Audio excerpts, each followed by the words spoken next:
Pensando essa questão da sexualidade dentro do universo das crianças e da infância, a gente pode então dizer que a sexualidade ela é inata a todos nós e que não é um problema por si e que também não está necessariamente relacionada ao sexo, né? Existe muito esse estigma quando se usa a palavra sexualidade ou se apresenta a sexualidade, as pessoas fazem uma associação muito específica com o ato sexual em si. Como fazer essa distinção, deixar isso mais palpável e menos temor, de uma forma temorizada para as pessoas? Bom, se tem uma coisa que não ajuda em nada é o tal do tabu, tá? Tanto na questão da sexualidade, quanto na questão da morte. O tabu não nos ajuda em nada. Então vamos lá. O que seria sexualidade? Para a psicanálise, a sexualidade é tudo isso que me dá conexão de prazer.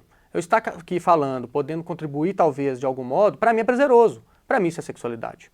Né, que não substitui a sexualidade, por exemplo, de quando eu estou numa rede descansando, que não substitui a sexualidade de quando eu estou comendo algo que eu gosto muito, que não substitui a sexualidade também do campo do ato sexual em si. Então, a sexualidade é uma dimensão de conexões de prazeres, onde as pessoas vão se encontrando e ali elas vão satisfazendo um pouco da energia que nos habita. Isso é sexualidade. Já o que fazem é colocar isso como tabu, porque aí eles vão colocando sempre no ato sexual em si, né, como se fosse um lugar de tudo que é sexualidade é transa e é só relação sexual em si, e não é. Então a criança ela vai descobrindo a sexualidade dela com várias fases. Vai ter uma fase, inclusive, que ela vai ficar curiosa de saber o que tem debaixo da roupa do outro. E faz parte do desenvolvimento. Aí o grande ponto é que no tabu vão ir para a repressão, ao invés de ir pela responsabilização e educação. Porque primeiro você tem que educar, depois você responsabiliza. Se você só pune, você não prepara ninguém a nada. Pelo contrário, você deixa uma lacuna de desamparo. Então, o desamparo do adulto passa para a criança. Porque muitas vezes esse adulto, ele não consegue se amparar frente àquele tabu, porque para ele é uma dificuldade. E aí ele já fica sem lugar, ele fica sem jeito, ele não dá conta de trabalhar aquilo, não dá conta de falar, e muitas vezes nem recorre a materiais que a criança pode acessar, que pode explicar e ajudar. Né? A gente tem ótimos materiais sobre isso. Né, Pipi e Fifo, da Caroline Arcari, que trabalha sobre questão de abuso sexual infantil com a literatura que pode ser lida para bebês, pode ser lida para crianças, tem os 2 livros dela, está no site, que é esse nome.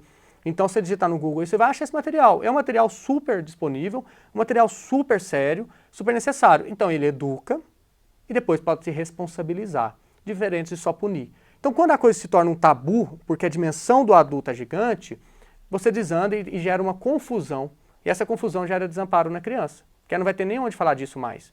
E quando a gente não fala disso que está me perturbando, eu vou pesquisar em algum lugar. Muitas vezes eu pesquiso na internet.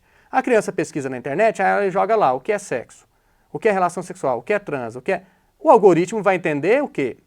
Precisa de mais informações sobre isso. Mas não vai dar só informação.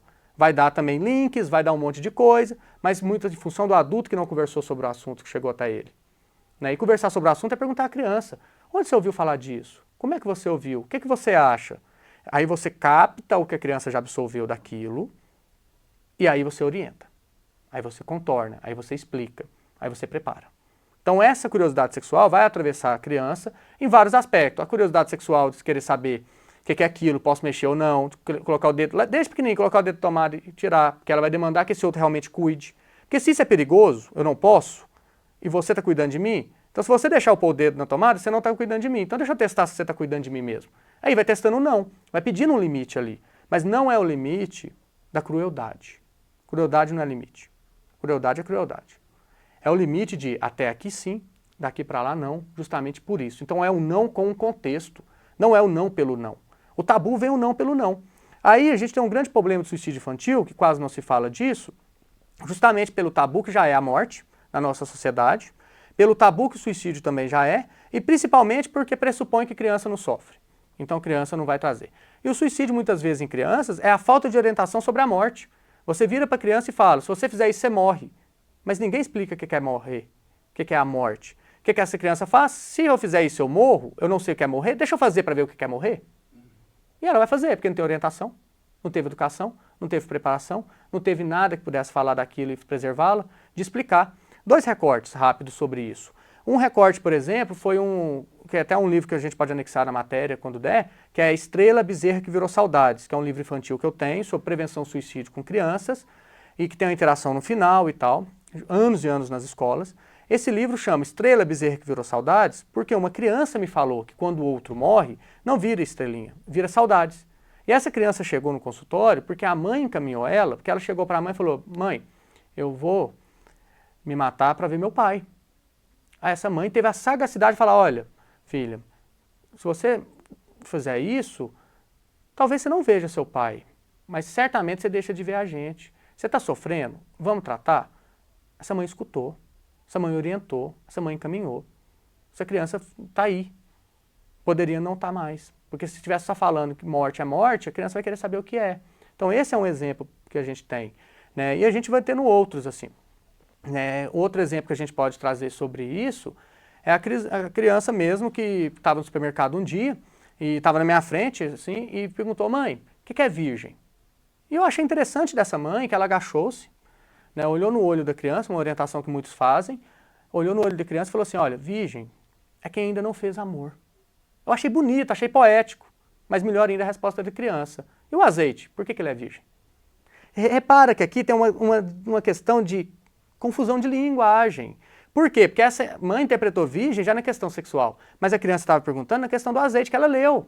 Então se você pergunta onde você viu essa palavra, o que você pensa sobre ela, vamos contornar e trabalhá-la, vamos pesquisar junto, porque se você pesquisa junto, o algoritmo pode te oferecer o que for que você não clica. O algoritmo pode oferecer o que for, que você está limitado ali. Você pode usar um dicionário. Ou falta que eu tenho dos dicionários. O dicionário não tem contraindicação, e ele vai te explicar. Porque ele não vai te linkar a coisas que pode te colocar em risco. Então é esse o movimento que é necessário a gente fazer, onde tem o tabu. Então fazer o trabalho de educação sexual, de falar sobre morte com crianças, de abordar temas difíceis, é super necessário se a gente está realmente falando de cuidado. Fazer o lugar do tabu, de não falar sobre isso, é desamparar a criança, porque isso fala nela.